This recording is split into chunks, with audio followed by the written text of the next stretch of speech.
Video शुरू करने से पहले आपको बता दें कि यदि अभी तक आपने हमारे चैनल को सब्सक्राइब नहीं किया है तो अभी कर लें और साथ में नोटिफिकेशन घंटी को भी दबाएं ताकि हमारी वीडियो सबसे पहले आप तक पहुंच सके।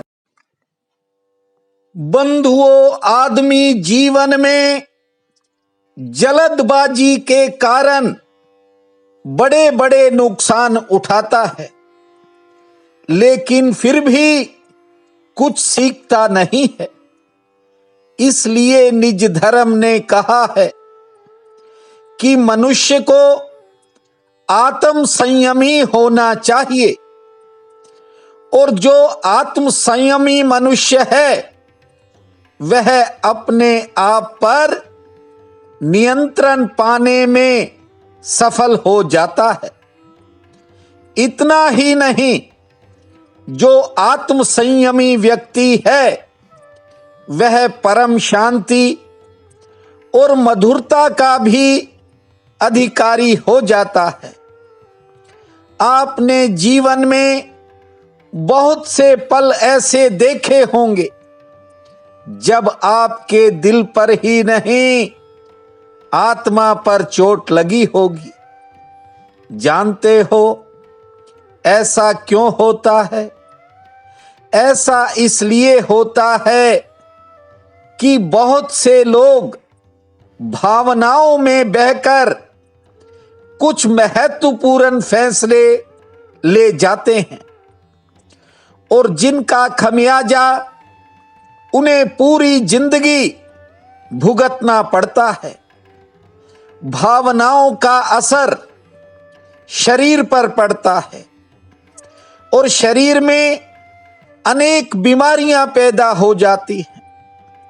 मानसिक तनाव इतना बढ़ जाता है कि कई बार आदमी को ये पता ही नहीं चलता कि वह क्या कर रहा है। बंधुओं, मनुष्य के जीवन में कोई भी भावना इतना दुष्प्रभाव छोड़ जाती है कि आदमी संभल नहीं पाता। मैं आपको आज बता देता हूं, ये जो क्रोध है इंसान के भीतर क्यों जन्म लेता है। मानो किसी दूसरे ने आपका कोई नुकसान कर दिया, या किसी ने आपको गाली दे दी, आदमी का पारा चढ़ जाता है। मैंने देखा है, मैंने गाड़ियों और बसों में देखा है, मात्र एक सीट के लिए, कुछ समय के लिए लोग मारपीट करते हैं, गाली गलौज करते हैं। बंधुओं, क्रोध पर काबू रखना जरूरी है। इसीलिए निज धर्म ने कहा है कि आत्म संयमी बनो।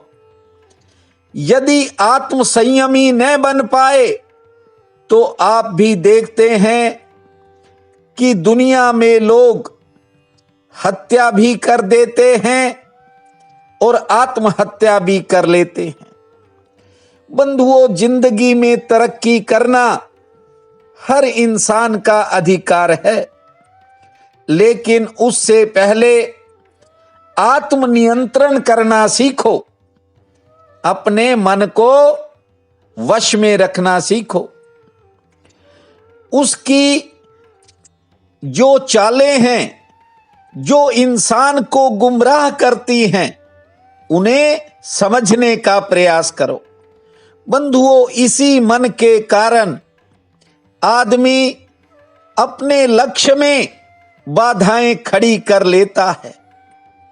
मन की चंचलता मनुष्य की प्रगति में, अर्थात आदमी की उन्नति में सबसे बड़ी बाधा है।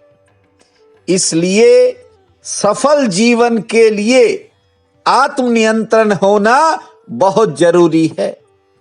आज आपको एक कथा सुनाता हूं। प्राचीन कथा है। एक गांव में एक दंपति यानी पति और पत्नी दोनों रहते थे गांव में। बड़े सरल और सीधे, या यूं कहूं कि साधु चरित्र व्यक्ति थे। जानते हो, रोज लकड़ियां काट कर लाते थे और जो पैसा मिलता था सांझ को उससे ही अपना गुजारा कर लेते थे।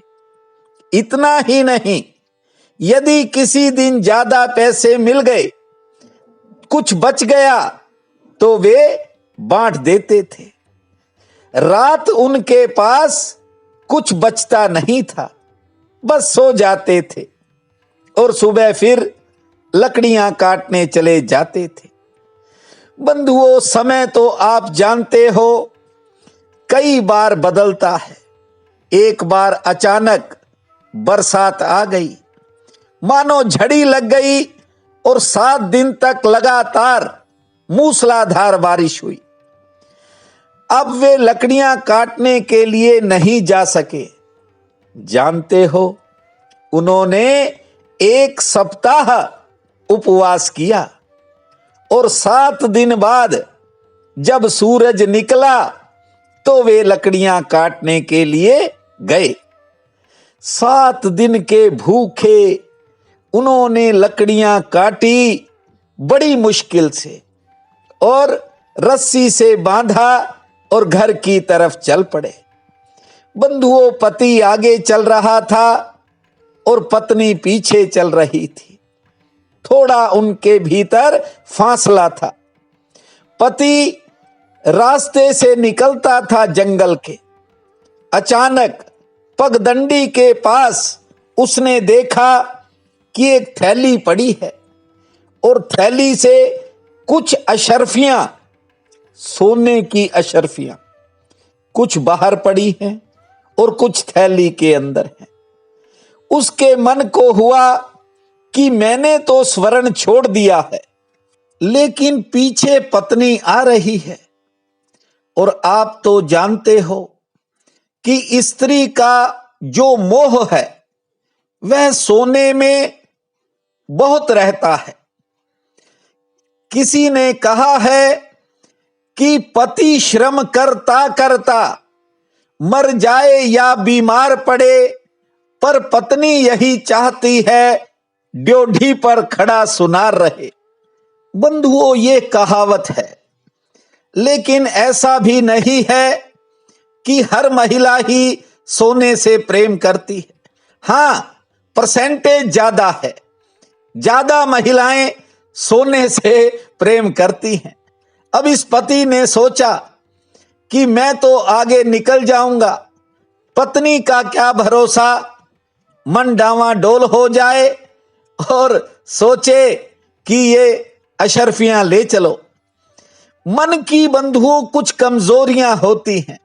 जरा सोचो, 7 दिन की भूख, परेशानियां, ये झेलने के बाद यदि स्वर्ण की, सोने की अशर्फियां सामने दिखें तो मन डोल सकता है।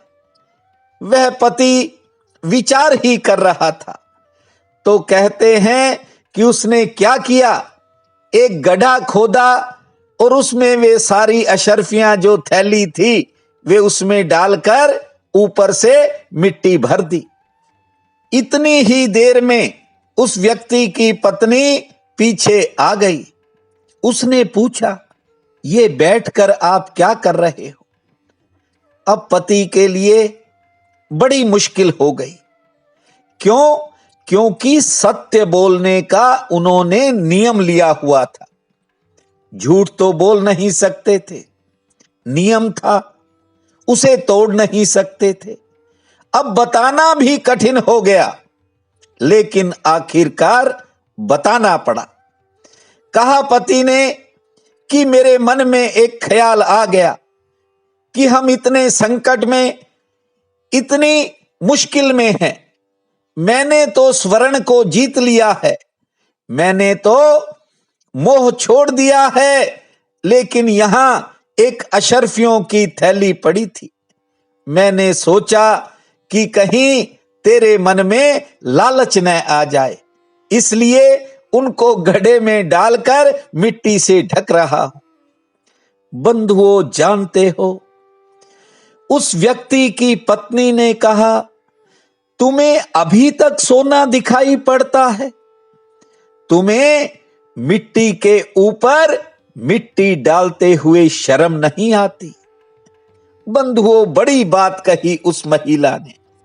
हालांकि ऐसा अपवाद ही होता है, लेकिन जो बात उसने कही कि आप मिट्टी के ऊपर मिट्टी डाल रहे हो, क्या आपको शर्म नहीं आती? बंधुओं, क्या बात है। पति ने तो स्वर्ण छोड़ा था और पत्नी से छूट गया था। ये इतना फर्क आपको बता रहा हूं। ये संसार है, मोह माया में इंसान फंस करके अनेक प्रकार की झंझटें मोल लेता है, और ली सारी झंझटें आदमी ने खुद ही मोल है। सोचता रहता है, सोचता रहता है। आपको बता दूं, सोच सोच कर उसे कभी किसी ने पाया नहीं। सोच सोच कर तो बंधुओं आदमी गंवाता ही गंवाता है। जितना हम सोचेंगे उतना विचारों में खो जाएंगे, और भूमा भगवान कोई विचार नहीं है, वह कोई तर्क की निष्पत्ति नहीं है, वह कोई मस्तिष्क का निष्कर्ष नहीं है। परमात्मा तो सत्य है, आंख खोलनी है। अगर आंखें विचारों से भरी हैं तो वे अंधी हैं, और आंख निर्विचार होते ही उस परमात्मा के, उस करुणा निधान के दर्शन उपलब्ध हो जाते हैं। आज कार्तिक कृष्ण पक्ष की षष्ठी तिथि है। बहुत ही बड़ा पुण्य काल रहेगा। उठते ही गणेश जी का नाम लेकर धरती मां को प्रणाम करना। 6 बार लंबी श्वास लेने के बाद 30 बार 30 बार ताली बजाना, फिर खुले आसमान की तरफ देखना, सूर्य नारायण भगवान और तुलसी माता को जल अर्पित करना, गणेश जी के चरणों में फल फूल चढ़ाना, और शाम के समय गणपति बप्पा के सम्मुख दीप जलाना। भूमा गण गणपते नमः, भूमा गण गणपते नमः। इस महामंत्र को जपना, समय मंगलमय रहेगा। प्रिय बंधुओं व मातृदेवी शक्तियों, आज 27 अक्टूबर दिन बुधवार है। आप सबको मेरा नमस्कार है। आज का राशिफल इस प्रकार है। मेष, बंधुओं सचेत रहे, आज थोड़ा सजग रहना होगा। कुछ समय बेकार के कामों में लग सकता है, कुछ काम आपके आज अधूरे रह सकते हैं। कार्य क्षेत्र के लिए दिन सामान्य है, आर्थिक पक्ष भी ठीक रहेगा। वृषभ, आज कारोबारी सितारे तो ठीक हैं, लेकिन कोई महत्वपूर्ण काम आगे खिसक सकता है। आमदन के लिए दिन ठीक है। यदि लेन देन का कोई काम है तो उसमें आपको राहत मिलेगी। मिथुन, आज महत्वपूर्ण कामों में कुछ इंतजार करना पड़ सकता है। कार्य क्षेत्र में काम का दबाव रहेगा। आमदन के लिए दिन अच्छा है। आज विरोधी भी आपके पक्ष में आ सकते हैं। कर्क, किसी महत्वपूर्ण काम के बनने से मन में नई खुशी आएगी। हां, संतान संबंधी कोई चिंता मन को घेर सकती है। आमदन के लिए दिन ठीक है, कोई नई मुलाकात भी होगी। सिंह, आज मन के अंदर काफी समय से बैठी कोई निराशा कम हो सकती है। कोई नया सुख साधन मिल सकता है। कोई सेहत से संबंधी मामूली परेशानी सामने आ सकती है, और करीबी लोगों से मिलन का योग है। कन्या, कार्य क्षेत्र में किसी से कहा सुनी होने की संभावना है। धैर्य से काम लेना होगा। कारोबारी सितारे ठीक हैं। आर्थिक पक्ष भी ठीक रहेगा। सेहत पक्ष आज थोड़ा नरम है। तुला, मान सम्मान में बढ़ोतरी का योग है, और किसी जरूरी काम में सफलता मिलेगी। कारोबार में थोड़ा उतार चढ़ाव रहेगा। सेहत के प्रति आज सचेत रहें। दोपहर बाद समय में बदलाव होगा। वृश्चिक, आज समय कारोबार के लिए संघर्षपूर्ण रह सकता है। नौकरी पेशा लोगों का समय ठीक बीतेगा। परिवार में भी समय ठीक रहेगा। आमदन से मन प्रसन्न होगा, और कोई पुरानी चिंता कम होगी। धनु, किसी के विशेष सहयोग से आपको किसी रुके हुए काम में सफलता मिल सकती है। दाम्पत्य जीवन में थोड़ा तनाव के योग हैं। घरेलू मोर्चे पर कुछ नए खर्च होंगे। आमदन के लिए दिन सामान्य रहेगा। मकर, कुछ पारिवारिक उलझनों की चिंता मन में बनेगी। आमदन के लिहाज से सितारे ठीक हैं। कोई एक्स्ट्रा इनकम हो सकती है। हाँ, किसी दूसरे का काम आपके काम को प्रभावित कर सकता है। इस दिशा में सचेत रहना। कुंभ, कार्य क्षेत्र में दौड़ धूप रहेगी। कोई अपना आज निराश कर सकता है। किसी नए साधन से फायदा होगा, से ठीक रहेगी।